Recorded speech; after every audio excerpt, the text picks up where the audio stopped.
V osnovni izhodiščen koncept pač uporabe narečnega jezika je opisala v predstavo že Simona, ki je pa bolj probala nazaj potegniti. V bistvu me je klicala, da jo skrbi, da bomo v bistvu uporabljali narečno govorico samo za komični efekt, ampak takrat smo bili mi že zmenjeni, da bomo poskušali delati narečno in sem jo lahko mirno pomiril, da tega prav gotovo ne delamo zaradi komičnega efekta.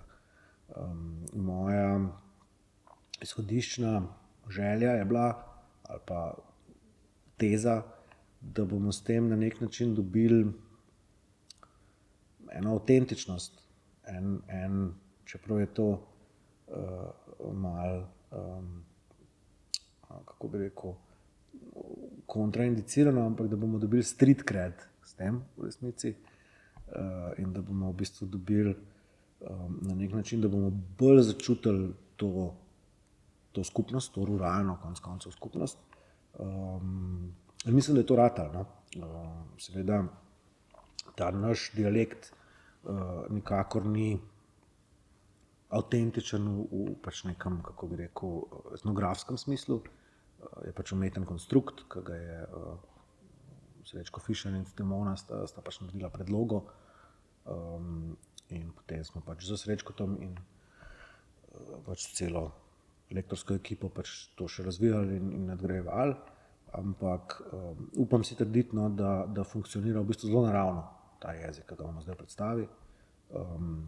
In da tudi tisti igralci, ki so mogoče manj vešči ali pa jim je ta jezikovni bazen bolj oddaljen, so naredili dober job.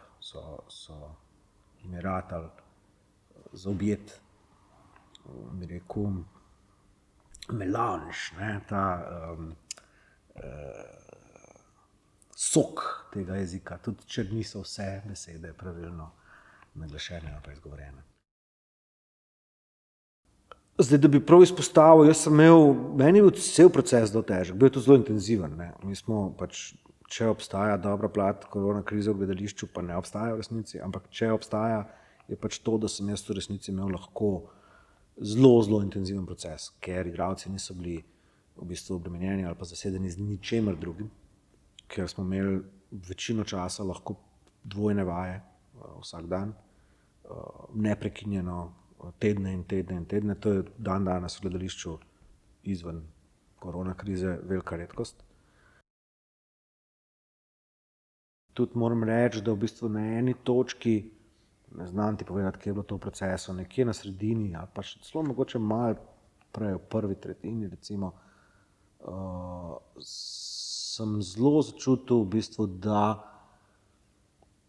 da mi ekipa igralska zaupa in pač, da so tudi razumejo, da jaz zaupam njim in od takrat naprej, tudi takrat, ko je bilo zelo težko, je bilo na nek način lažje. Zaradi tega, ker smo vedeli, da delamo pač za skupni cilj. In oni so se počutili varne v ponujanju in komentiranju in jaz sem se počutil